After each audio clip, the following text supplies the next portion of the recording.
Welcome back to TV Podcast Industries. This time we're talking about The Bad Batch, Season 2, Episode 3, The Solitary Clone. Tell me something, Crosshair. This new empire, are we making the galaxy better? We're soldiers. We do what needs to be done. You know what makes us different from battle droids? We make our own decisions. Our own choices. And we have to live with them too.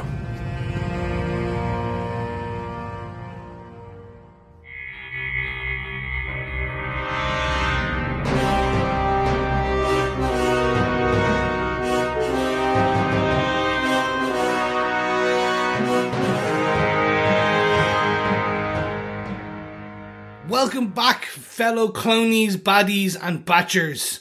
Yes, we're talking about The Bad Batch Season 2, Episode 3, The Solitary Clone, and I'm one of your hosts, Chris. I'm one of the hosts, Derek. Hello there, fellow batchers. I am the third and final host, John. Welcome. Yes, and we're all separate people, not the same clone. No. That's how this works, Yes. unfortunately. It would be a lot easier. No, it'd be a lot more boring, actually, if we're all exactly the same clone, wouldn't it? Yeah. Yeah, but we Clone Force 99, so we'd all be slightly unique, but I just don't know. Mine would be just really bad puns. That, like, really bad puns, that would be the uniqueness. So make your, They're not even make your good enemies ones, they're kill just very- themselves, is what you mean. Mm-hmm. Okay. Do you remember that Monty Python sketch about the most dangerous joke ever? Yes. Yes. Yes, that's basically what my super kind of clone power would be. Running forward, telling a bad joke, hoping that they would die. There you go. Anyway, we're not here to talk about Monty Python or bad jokes. We are here to talk about The Bad Batch. And this episode it takes a turn. We are going into the remaining member of Clone Force 99 of The Bad Batch, or the ex-member. Yeah. We get to see different perspectives of the Galactic Empire. Top thoughts before we get into really it. What did you think? I love this. Favorite episode so far. I know we're only into episode 3, but this was really dark, and I kind of really enjoyed it. It was good to finally reconnect with Crosshair, and yeah, it was good. I just thought this was classic Dave Filoni sort of Clone Wars Bad Batch, where it's great animation and goes really kind of, into places that you wouldn't expect it to go. So I really enjoyed it. Yeah, there's definitely a moment in this one where I went, hang on a second, is this supposed to be for kids or not? And I'm sure we'll talk about that one as we get into our spoiler-filled discussion. Yes, and that's exactly it. We're in a very spoiler-filled discussion, ladies and gentlemen. So if you have not watched episode 3, pause, go take a break, have a coffee, watch it. It's 20-something minutes, come back, and we'll be here. But those of you who have, we're going to jump straight into our spoiler-filled discussion. Make sure you subscribed by heading on over to tvpodcastindustries.com and clicking all the links and the buttons and the places, and make sure you are following us everywhere for all the latest on The Bad Batch and all the shows we cover in 2023. But we're not here to talk about those shows. We are here to talk about The Bad Batch. So, Derek, do you want to tell us who gave us what, where, when, and how in this galactic story? Absolutely. Executive producers of the show are Dave Filoni and Jennifer Corbett. This episode was written by Amanda Rose Munoz. Amanda wrote episode 6 and episode 13 of The Bad Batch last season and has worked as a script supervisor on all of the animated Star Wars shows, from Rebels, Resistance, Tales of the Jedi, The Bad Batch, and of course The Clone Wars as well. This episode was directed by Saul Ruiz. He has directed 6 episodes of The Bad Batch already, but this is his first for season 2, and he also directed 4 episodes of Tales of the Jedi too. Excellent stuff. Real Star Wars animation alumni here. It is, yes, family project for The Bad Batch. And story editor, once again, Matt Mekdovitz, who is the story editor for the show overall. John, do you want to tell us what they gave us with your synopsis for episode 3 of season 2 of The Bad Batch, The Solitary Clone? Sure. Imperial Governor Grottan has been sent to the independent planet Desix to claim it for the Empire, but he meets with resistance from the current leader, Tawny Amons, and her army of separatist droids. They take Grottan hostage while Tawny negotiates with the Empire for her planet to remain independent. But Vice Admiral Rampart has a different plan. With the loyal former Bad Batch member Crosshair cleared for active duty after being rescued from Kamino, Rampart teams him up with Commander Cody to establish Imperial rule on Desix. On the planet, Crosshair and Cody make their way battling through all types of droids, from battle droids and droidacres to commando droids and a tactical leader. They find Governor Grotton, and Cody convinces Tawny Ames to release him and negotiate terms, but Grotton orders them to kill the leader. Commander Cody hesitates, but all good clones follow orders, and Crosshair puts her down. Back at the Republic military base, Cody questions Crosshair on whether they are doing the right thing. Is the Republic bringing safety and security to the galaxy? The next day, Vice Admiral Rampart assigns Crosshair to a new mission. It seems that Commander Cody has gone AWOL during the night, like an increasing number of troops following Order 66. And we have the beginning of the desertions of the clones. Lots of them. Well, at least the discussion of AWOL subjects happening. Yeah. Gentlemen, let's jump into it. We cover this as usual with the 3 blaster points. And with a few pew-pews, let's jump straight into blaster point number 1, which is the return of Crosshair. Yeah, absolutely. Yeah, we haven't seen Crosshair in the first 2 episodes of the series. They were more concerned with the rest of the Bad Batch. And this time, the opposite. We get only Crosshair in this episode. Don't get any of the Bad Batch at all. Don't understand. Don't know where any of them are. But this is following on from the end of last season, where Crosshair was left behind on the planet of Kamino. The episode title for this one, The Solitary Clone, is it kind of gives you a big description of what's going on with Crosshair. Every other clone seems to be really avoiding him. I know he doesn't have the nicest of dispositions anyway, but they all seem very suspicious of him when he comes anywhere close to them. We hear from Commander Cody that the rumor of all of the Bad Batch not following Order 66 and turning on the Empire has kind of gotten around all of the troops, and this is why they give Crosshair wide berth, because people don't trust him. But also, yeah, as I say, not the kindest or friendliest of clones anyway. Yeah, no, absolutely. I also wonder whether it's because he does have the Stormtrooper sort of uniform, in a sense, that modified version with the helmet, because I'm kind of really enjoying this just this time where you've still got clone troopers, but you see the new stormtroopers coming in, like when they have finally taken Desix, and you see that the occupying force are made up of stormtroopers, not clone troopers. Yet there's still almost proto stormtroopers, because they still had this weird cap top on top of the actual helmet as well. Yeah, which I was like, because I looked at it and went, "Oh my god, that looks almost just." So yeah, you're right. We're getting this transition towards what we lovably know of, like New Hope level kind of stormtroopers. Yeah.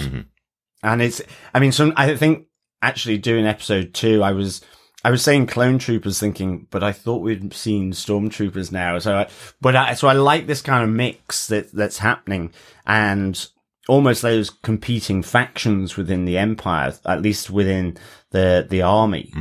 So I thought this was really good. And I think, seeing Crosshair, just that he sleeps alone, he eats alone, he's kind of shunned by the other clones, and he really embodies the title of this episode. In some ways I was feeling a little sorry for him, actually. You do, don't you? And you do wonder, like, I guess the other big thing from this episode, certainly with the introduction of Commander Cody, is just that notion of what the Empire is doing, how it compares to their former loyalties, which was the Republic. And certainly, for Crosshair, he has, the 4 members of Clone Force 99 as real examples of disobeying those orders. And increasingly then you're seeing this happening throughout at least the clone troopers. So, he's being challenged all the time here with just the desertions that are beginning to happen. And so I kind of really like that sort of underlying sort of play with Crosshair's mind. How long will he go on saying, a soldier's duty is to follow orders. Yeah. Like, unquestioningly. So, yeah. Well, it is an interesting one. I think as the more and more we see about Order 66 and what happened in the aftermath of it, it just kind of changed my thought on how it originally came across when I watched Revenge of the Sith. I always thought it was kind of a switch went on and the clone troopers just instantly turned on the Jedi and killed them. That's it. Whereas the longer it goes on, the more you learn that what's built into the Order is the idea that the Jedi had turned on the Republic. They become the enemy of the Republic, and it's almost a choice of the clones to follow that order or not. That's what we're kind of hearing now. And they all chose to follow because they are good soldiers and because it's built into them to be loyal. Absolutely. But you're hearing it from Commander Cody here as well. They believed that this Order 66 was the right order at the time because the Jedi posed the biggest threat, effectively. But it used to feel like there was, as I say, a switch was turned on and they went bad. But that doesn't seem to be the way it's bearing out as time is going on. There is still a switch though, because there's the inhibitor. Yeah. So they're inhibiting, so I think with the passage of time, I think you're right. I think they're beginning to question the order, but I think at the time there is still this inhibitor, which was, I guess, to stop free choice, and didn't work with all of them. Some of them, it was faulty or damaged. And so there is still that element. It's not to say that they went bad. It's just that it inhibited, their free choice in a sense. And it didn't work for all of them. But as time moves on, then there's other questions being raised that aren't really, they're circumventing, they're surrounding that Order 66 about what's happening now. And that's what the inhibitor wasn't designed to do. It's for a very specific purpose, I think. Yeah, I get that. Yeah, but I also think when the film came out, I think that's what it was. Yeah. I think as we are kind of retroactively retconning it, which is fine because that's what these shows have been doing. The Clone Wars, Rebels, we've been diving into an area which they've been expanding. So I think back in the day, yes, when it was a switch. Now I think it's more, as you guys have said, it was the inhibitor chip kind of played a role inhibiting against the actual going against whoever gave the order. Yeah. So they have said the Jedi were bad, the inhibitor switch is stopping the questioning of that order of being Order 66, get rid of the enemy. So I think that's kind of, and we can see anyone with a faulty one was like, wait, hold on, no, they were my commander, they were my general. Yeah. They did nothing wrong. And you can now start to see the conditioning is breaking with Cody as they have done more and more bad. I was going to say badness, but as they become the bad guys, more and more so as part of this, you can see some of them hesitate, trigger, question. Yeah. And we see it in Cody. Cody, no more. Yeah. And it's also what TV, whether it's animation or live action, it can add the layers and the nuance to what I guess the film as a 2.5 hour spectacle didn't have the leeway to do. So I think that's what's really good about all of this as well. So absolutely. And if you remember, the turn of Captain Cody was probably the biggest moment in Revenge of the Sith because he was the one that was standing alongside Obi-Wan. And when he gets the order, he turns on Obi-Wan. And what we'd seen throughout the Clone Wars series was he was always beside the Jedi. He was always fighting along their side. He was one of the biggest heroes of that show, himself and Captain Rex, the biggest two clone heroes of that show alongside the Jedi. And then to have him turn when he gets the order in is a massive twist for that character, that you just see on screen for 2 seconds. As you say, John, a movie doesn't have the ability to give all the nuance to the story, but now him questioning that order a couple of years on after Order 66, or a while on after Order 66, is another big moment for the Bad Batch to tackle. So, I really like that. Yeah, definitely. But I think as well, it was good to have, time with the prickly cold crosshair as well, and just see how he's doing and that whole context, for him of these desertions and these soldiers still questioning, outside of Clone Force 99, and certainly that prickly, cold disposition probably brings us to Blaster Point 2. And that is, our Blaster Point 2 is that attack on, Desix, which, I like the fact that they were so confident that this was all sort of under wraps and so on, and yet you have Governor Tawny effectively knowing that the Empire doesn't negotiate. This is an operation, a military operation. It's not diplomatic.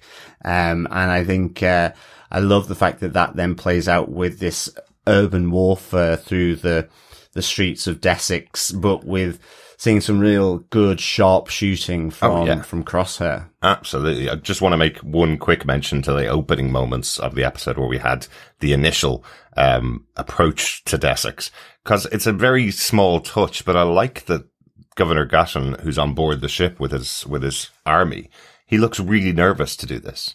It's like being sent on a really difficult job by your boss. He's there going, I'm going to go down to this planet that has said they're independent and tell them that I'm now their new governor. It's like, it's probably the worst task that you have. I hope they don't kill me or kidnap me kind of thing.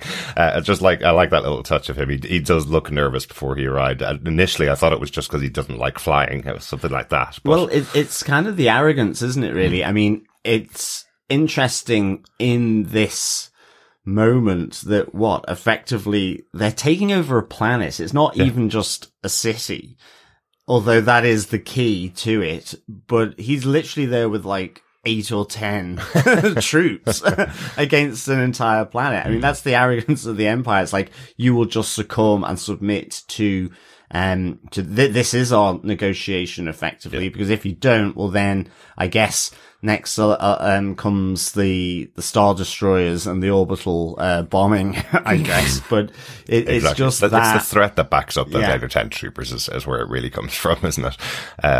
We've reviewed your application for independence and it has been denied. So I like that. But you're right, the battle through the streets of Desix, after initially the trooper forces that arrive with Cody and Crosshair, after they get taken out of the sky pretty quickly by the army of separatist droids that Tony seems to have at her fingertips. I love this, I must say, seeing all of the different versions of the separatist droids being under control of Tony, and them having the tactical droid kind of layering wave after wave of these separatist droids against the troopers. I think that's a really cool moment for this episode.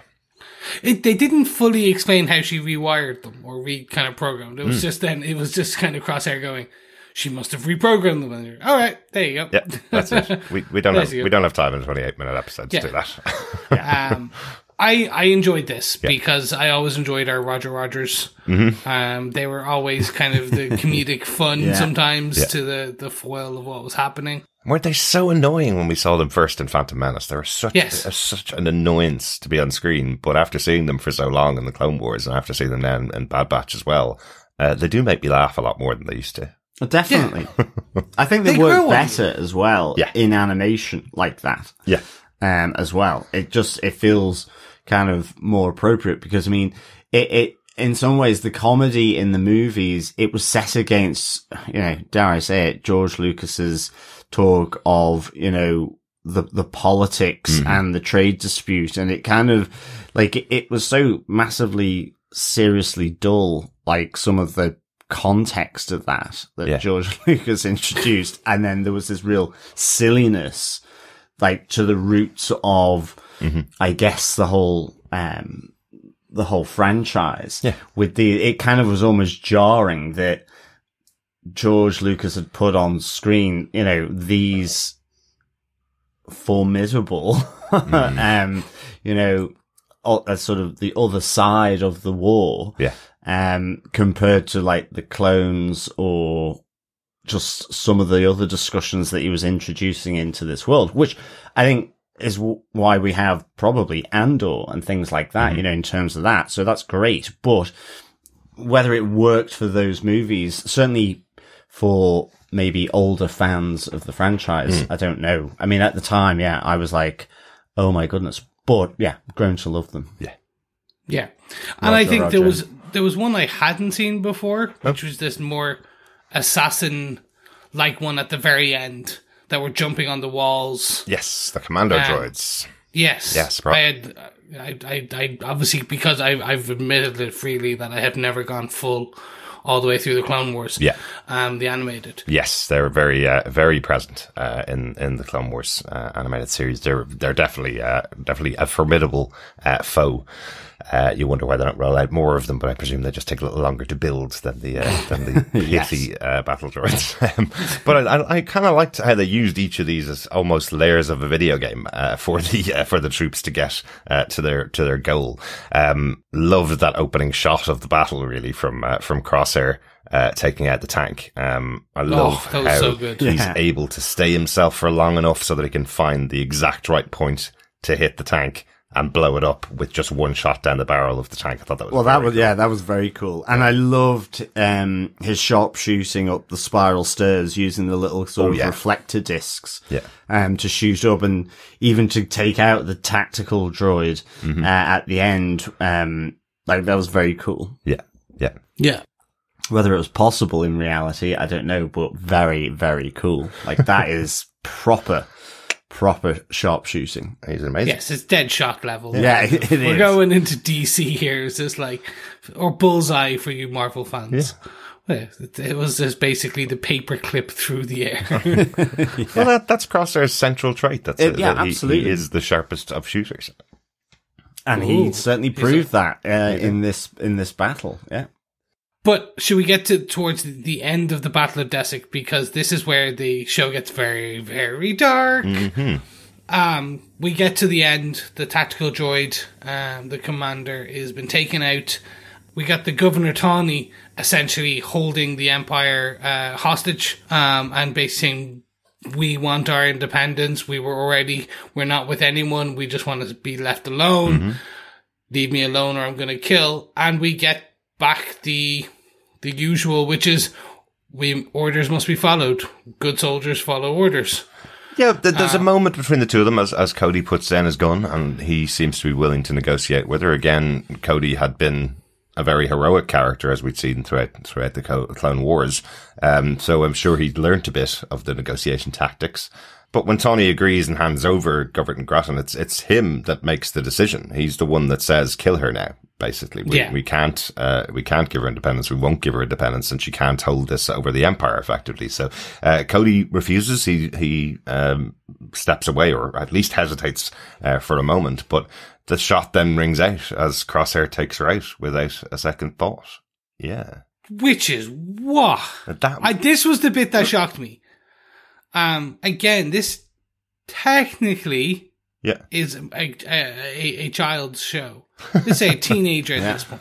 Technically, I'd say they know their audience. I'd say they know their audience have continued on from the Clone Wars, which did end off very adult. The bit that shocked me was more the line from Grattan afterwards. Now hang her up in the street and make an example of her for the rest of the exactly. I know. It's like, whoa, okay. This is if you pause the shot. Like, as it kind of pans out into the thing, you can see on the ramparts a body. Yeah, definitely. And I mean, like, it's Nazi level kind of tactics here. And I mean, that makes sense for the Empire. Yeah, no, I thought it really went dark. And I mean, even just after that, as you get the new stormtroopers arriving for effectively the occupation, you get this it's nicely bleak underlying musical score that happens, which kind of carries on through right till the end. It really kind of tones the whole episode very darkly with this music. For me, at least, it was almost just like that flip with Governor Grattan effectively ordering them to execute her and so on. I liked as well that, in a sense, because of what had just happened, that in effect, new hope, that hope that somehow you could have some kind of negotiation, and the actions of Cody in putting his gun down, with Governor Tawney.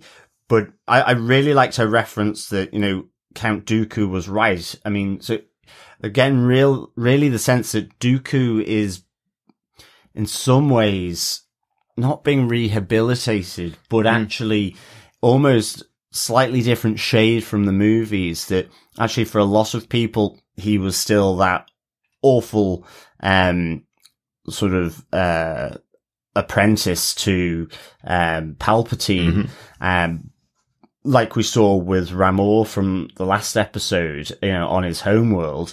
But here, you have this understanding from Governor Tawney that Count Dooku was right, that, the Republic was turning into something else that, because they don't necessarily know all the machinations behind it. And, she says peace was never an option. Tried to bring peace between the Trade Federation and the Republic at the time in the Republic Senate, but was rejected by Palpatine. Exactly. So, she's kind of almost understanding that, this is a bit final in herself, but is trusting Cody enough, and then it's completely whipped out from under her and Cody. Yeah, absolutely. So I like, that's a real contrast, and I like that a lot. Absolutely. Yeah. So that was the taking of Desik into the Empire. That's how they are no longer kind of alone, and that's the end of Where It Goes Dark. But then we have one final blaster point. Yes, we have one final blaster point, which is, we mentioned it, we touched on it very briefly at the beginning, that the clones are going AWOL. Yeah. So this is the beginning of the end of the clone army, and some of them are starting to fight their programming. And first, one of the most notable being Cody. We already know Rex and the few are kind of in the wind from season 1.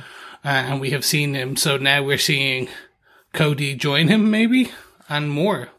Yeah. We don't know where Cody's gone at all, but I do think, John, you mentioned the bleakness of the closing, the music seeming very Blade Runner, which is something we also said about the music in Andor, throughout the season, and it felt very Blade Runner, felt very stark in comparison to the type of music that John Williams usually would produce for a Star Wars, movie in the past. So I do love that that's how the conversation plays out between Cody and Crosshair, and there is that moment of are we the bad guys here? Yeah, it really is. I've been told that we're bringing peace and order to the galaxy, but if peace and order is shoot a leader in the head and hang her in front of her people, maybe we're not the good guys in this situation. Yeah.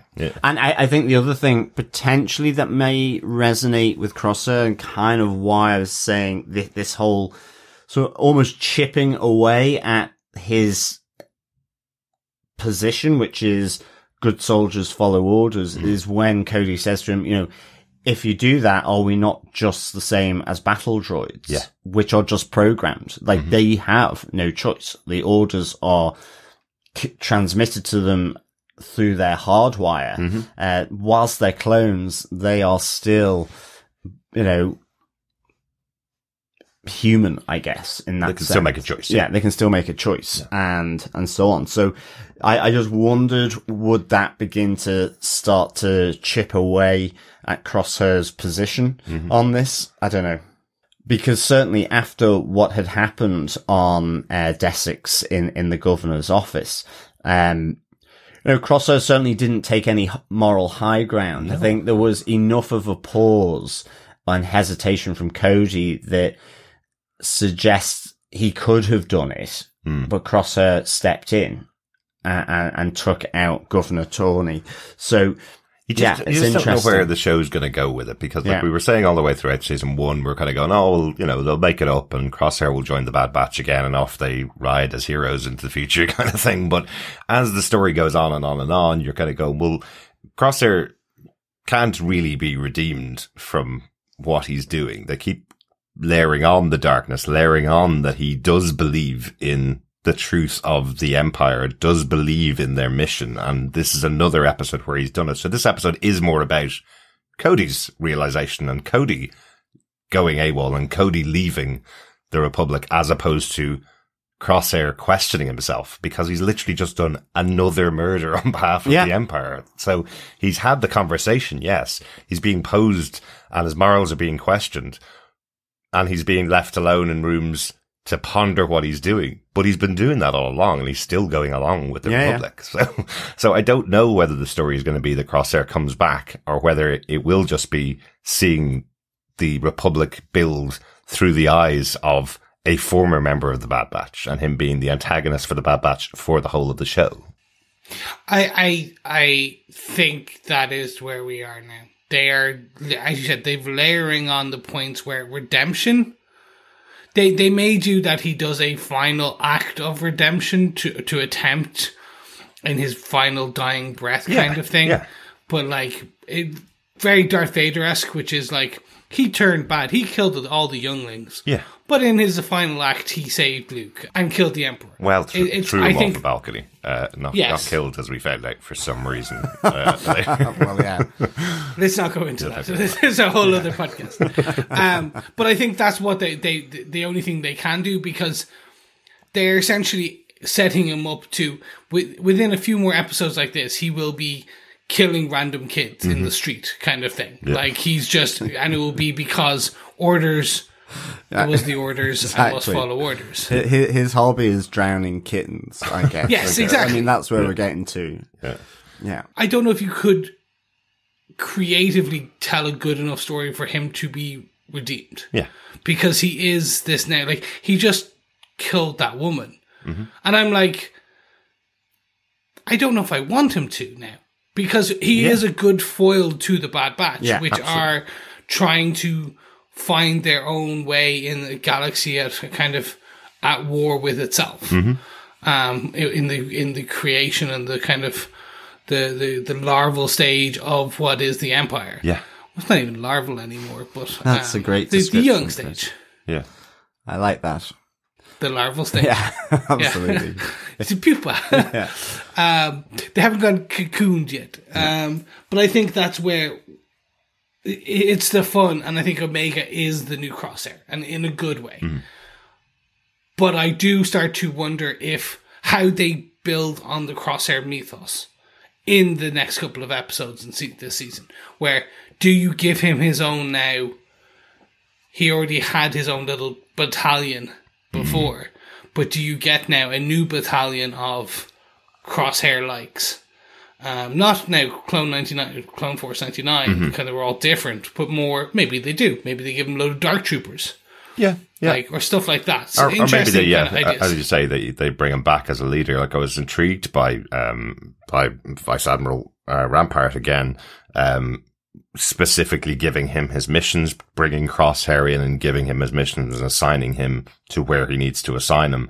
It didn't seem particularly bothered that Cody and any of the other troopers were going AWOL. It seemed to be just a nonchalant thing to say, another one of the clone troopers has changed sides again and run away. We don't really know where they are. Someone like Commander Cody, who's been involved in this group for such a long time, probably has quite a lot of intel to share with with whoever he sides with. But Rampart didn't seem too bothered about losing another clone trooper. But I wonder if the path now for Crosshair is working with Rampart and working his way up within the clone army to become a leader again. He has been sent off on another mission with another leader. He hasn't taken over a new leadership position, but I wonder if he ingratiates himself more and more with Rampart as we go along. Will he become his right hand man again? Yeah, it'd be interesting to know what this new mission that has been assigned to Crosshair by Rampart is. Whilst it wasn't mentioned, I'm guessing it is to quietly take out the Bad Batch. Maybe. Given the falsification of the report and him effectively needing to clear up his mess. Yes. Rampart leaving a few messes behind as he went. I think they'll then one of the next ones will be a crossover, hopefully, with the Batch again. Yeah. But that is still so far away. So, gentlemen, as we come to the end, do you have any notes for this episode? Anything else you'd like to point out? None from me. I just got two that we didn't mention that I really wanted to mention. I love how the team take out the droideka, who I always love the idea of the droideka with a shield on itself, being able to shoot out through it, but not being able to get shots in through it.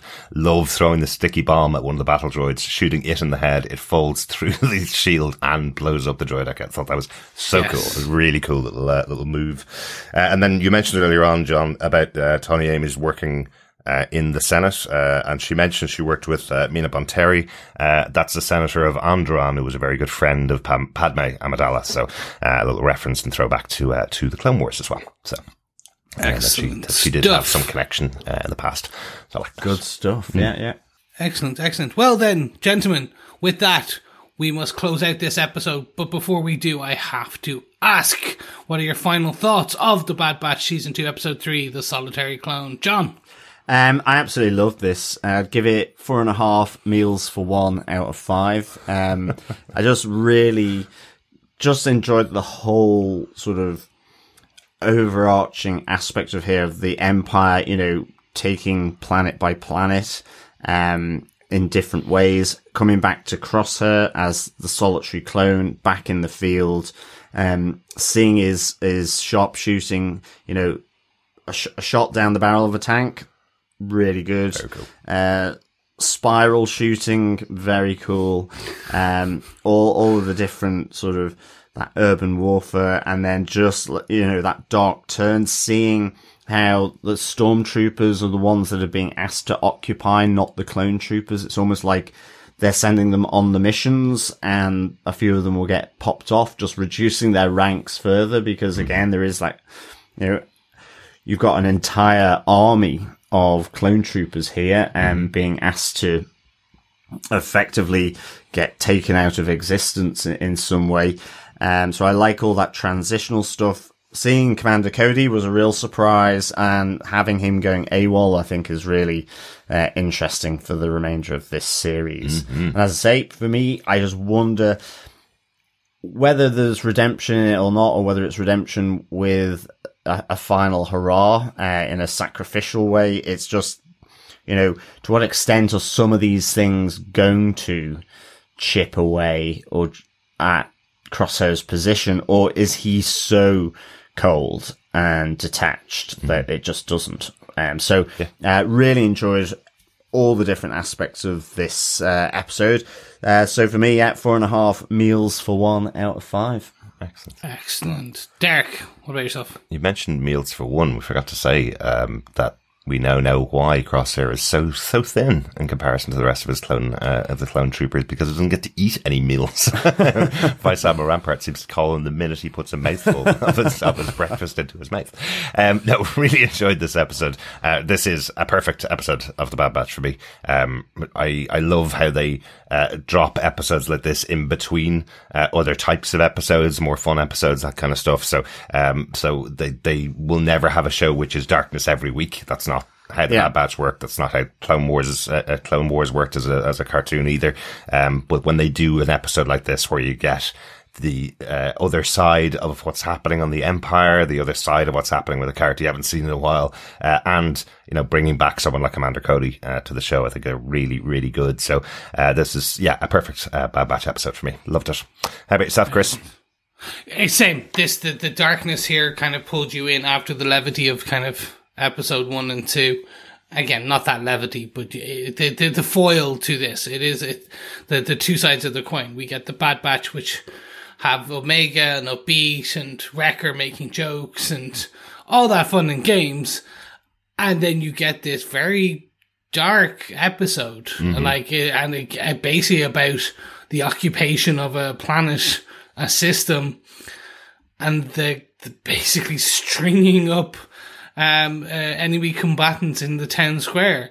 As John said, very Nazi-esque. And I think it's good. It's going to be the part that I think will keep me quite engaged this season. If every 2, 3, 4 episodes we get a very dark, or at least a somewhat kind of let's show how really bad the Empire is in kind of true form.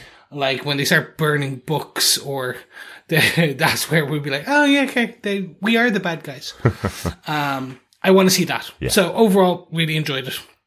Definitely a one to kind of whet the appetite to see more of Crosshair in the future. Excellent. Right, I think we have some thoughts on episode 1 and 2 of The Bad Batch from our wonderful fellow Batchers. Excellent. So we got a little bit of feedback on the first 2 episodes of The Bad Batch in after they've aired, but I've been thinking about the episodes myself as well, and there's something that we kind of forgot to bring up, and it actually aligns quite well with episode 3. Something we kind of forgot to bring up is that the Bad Batch themselves are in hiding, right? From the Empire after what happened to them on Kamino. But Sid has brought in this new character, this pirate, effectively Fee, who she's told all about the Bad Batch, their distinguishing features. She knew all about them, you know, how they look different and how they're not like other clones and how they're on the run, you know. So they know all about that. So she knows all about that, which isn't great for their undercover hiding. No, I guess it depends how much she travels between systems. Yeah, she's an untrustworthy pirate, though. Well, that is true. That is true. She might, ultimately, she's a pirate. She does go off, looking for bounty, like Sid, that kind of enterprise, shall we say. Yeah. So if there was a bounty put on it on the Bad Batch high enough, she might decide to cash in the chips that she has. A little dangerous game. It is. There, yeah. And then the other thing, which is specifically to do with episode 3, with the solitary clone. Is this our feedback section? The feedback? It is kind of our feedback section. In the feedback, yes. It's just because I've been thinking about it, because it's a good show to think about afterwards. And, you know, we sometimes don't get the time when we're recording a little bit in advance. But they left Crosshair behind on Kamino, and he knows that the Bad Batch are still alive. Yet, Vice Admiral Rampart doesn't know that the Bad Batch are alive. He went to and killed... at the end of episode 2, he killed the clone trooper that was there, specifically because he put into the documents that the Bad Batch were alive, and he looked really shocked at the fact that they could possibly be there. So that means Crosshair hasn't told Rampart that the Bad Batch are alive. No, so Crosshair has filed a report that they've been killed. Yeah, basically, yeah. So it's actually all linking back to Crosshair. Yeah, interestingly. Interesting. Yeah. So it's something to keep an eye on. So we've been saying that Crosshair, specifically this episode, we talked all about Crosshair not being redeemable. And I don't think he is. Again, he has murdered quite a lot of people. But the fact that he's still not willing to tell his boss that the Bad Batch are alive, will there be future consequences for him not doing that? Potentially. Yeah. Yeah, I wonder about that. Anyway, those are my thoughts since I watched the first couple of episodes. Well, that is, and I mean, also, there's still the point with Rampart that he has also told his boss that they're dead. Exactly. So it's kind of, Crosshair's lie has netted Rampart into a lie, even though he probably didn't know, that it was a lie. Yes, he didn't know. Yeah. Okay. There you go. Oh, and one other thing. We said we'd come back to it because on the first episode we only watched it a couple of times, and we'd mistakenly taken what Fee had said about the information that she provided to Sid. That was I think we'd said that she was going to give her more information if Sid brought back the stockpile from Count Dooku's war chest, effectively. But actually, when we watched it again, what Fee is saying is that she wants payment out of Count Dooku's war chest, because that's the information that she's given to Sid. Sid didn't know about the fact. Yes, that a little correction there. I think I had mentioned that wrongly. I'm saying the royal we here, John, because I don't want to throw you under the bus. It was me. I sometimes misremembered it, or didn't fully get it down in my notes what was happening. So that's it. Yeah. Okay. Not a major distinction. Well, let's get on with our fellow Batchers' feedback. Yes. Which I think is probably the more important stuff. Always is. But yeah, we do get more time to digest and marinate on the episode. So sometimes our initial impressions and the length of time we we record after we watch the show can be relatively short, then sometimes things take on a different view as time progresses. Yeah, and as we mentioned before, we are restricted to the number of times we can watch it. So sometimes we can't catch those corrections until we can watch it as many times as we want when it comes out to Disney Plus. So exactly. yes, but as you said, let's get on to some feedback that we got in. First up, Jamie Lawson over on Facebook says, "Do you guys think the horn that's on Sid's desk is from the creature in Attack of the Clones, the one that trampled Jango Fett? I believe it was sliced off by Mace Windu. Nice Easter egg if it is, as also Count Dooku was present and seeing the episode was about nicking his war chest." Jamie also said that he also got that Indiana Jones Last Crusade vibe from Omega being told to save herself, not focus on the war chest. So I'm glad it wasn't just me that got that vibe. Yeah, good Jamie. stuff, Jamie. No, I mean, it was, I think when you mentioned it, absolutely. I just, at the time, didn't get the Indiana Jones vibe from it. But it would also be good if that horn on Sid's desk was a little Easter egg here from the Clone Wars or Attack of the Clones. Because, I mean, I think, this episode, it's starting to see those Easter eggs from, moving through from season 1 and, dare I say it, the wider Star Wars world now. I mean, given we've gotten crossovers from the animated world into live action now with Ahsoka, for example, we know we're going to get various members of the Rebels in Ahsoka as well. We have crossovers between the animation as well. So it'll be good to see some of these Easter eggs coming in and sort of those wider sort of storylines feeding into the Bad Batch, even though they will keep those mission orientated episodes. And I think certainly for episode 3 it feels like that continuation from season 1, and certainly with Cody there as well. Absolutely. Into the wider Clone Wars vibe as well. Yeah, absolutely. Yeah, definitely see those connections. It would be cool if the horde was from the creature from Attack the Clones, Jamie. But I did have a look. Obviously it's the same office that Sid's been using for the last 2 seasons, effectively. Everybody just focused on the fact that she has like a Mandalorian helmet on the wall and some Stormtrooper helmets and stuff. So I can't see anybody that's picked out that the horn is the creature from Attack of the Clones. Nobody seems to have picked that up.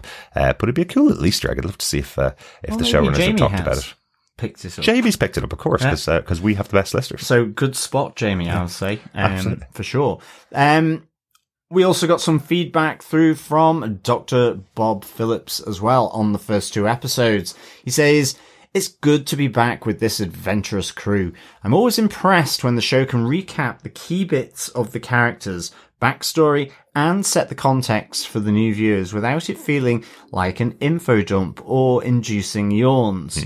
Other things that impressed me in this split in 2 episodes were the container ship design, cracking development of Now into the Future, the use of Chekhov's ship plan lesson, and the probable seeding of the benefits of play for the sake of play into Omega's rather odd childhood.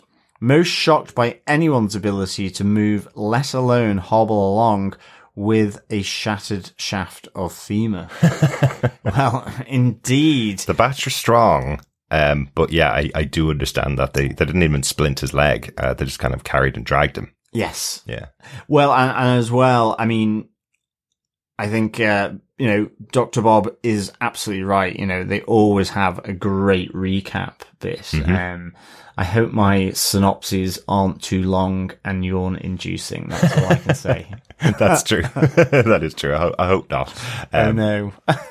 I'll need to get an out of 10 or something. But yeah, no, I mean, I think that was always one of the good things though, with Clone Wars, was just that kind of news broadcast at the start that really just, I guess is what I aspire to in my synopsis. Yeah. Just kind synopses, I guess, executive summaries. But for sure, I think, The show does a really They good job. do it well. Yeah, even in the language they use, so that you know, even bringing in the character like Fee to go, right, the difference between each of these Bad Batch members is this, Yeah. this, right? You big, tall, strong guy, you come with me. It's done really, really quickly, introduced you who all the characters are, and off you go, So yeah, I think they've done a really good job there. Excellent stuff. Thanks, Dr. Bob, and thanks, Jamie. Thanks, Dr. Bob. And we do want to hear your feedback throughout the season. Please let us know what you think, especially about this episode. Solitary Clone, I think, is my favourite so far, as we mentioned. So love to hear your thoughts about where you think the show's going. Email us to feedback@tvpodcastindustries, or pop on over to our Facebook group. We have a spoiler post up on the Facebook group for each episode of the show as it's released as well. Yep, thanks again to our fellow batchers for their feedback there on the first 2 episodes. Good stuff. Right, let's get back to us so we can say bye-bye. Bye. Good stuff. That's it for our discussion about the Bad Batch 203, The Solitary Clone. We'll be back next week with Bad Batch Season 2, Episode 4, Faster, on January 18th. Excellent stuff. And if you've liked what you've heard, why not head on over to patreon.com/TV Podcast Industries, where you can support us for any monthly amount. If you just want to buy us a coffee to get some blue milk into our systems, why not head on over to buymeacoffee.com/TVPI, where you can get us a one-off donation of blue milk or green milk, depending on your color choices. Or can't do that, why not head on over and write a review on Apple Podcasts, or just share the podcast, because sharing the podcast is what, gentlemen? It is sharing the love. Yes. Yes, it is. Yes, we'll be back for Faster on January 18th. Until then, we will speak to you again soon. Absolutely, yes. Also starting this week, our coverage of The Last of Us, which airs on HBO Max from the 15th of January and on Sky in Europe from the 16th of January. So really looking forward to The Last of Us. A very adult show, I'm told. So really looking forward to seeing what they have in store, based on the wonderful PlayStation video game, The Last of Us, directed by Greg Mazin, who brought us the excellent Chernobyl. So really looking forward to seeing what they have in that show. So 2 different shows. Once again, we're back. Yes, Pedro Pascal will never get away from just taking small things and moving them around. Mandalorian, and now The Last of Us. Yes. One child for a different child. Mm-hmm. Yes, but there we have it, ladies and gentlemen, boys and girls, bad batchers, badders, baddies, batchers, and everything in between. We will speak to you very soon. Thank you so much, and speak to you then. Bye. Yeah, thanks so much, fellow batchers. We'll see you next time. But in the meantime, keep watching, keep listening, and keep being bad. Bye.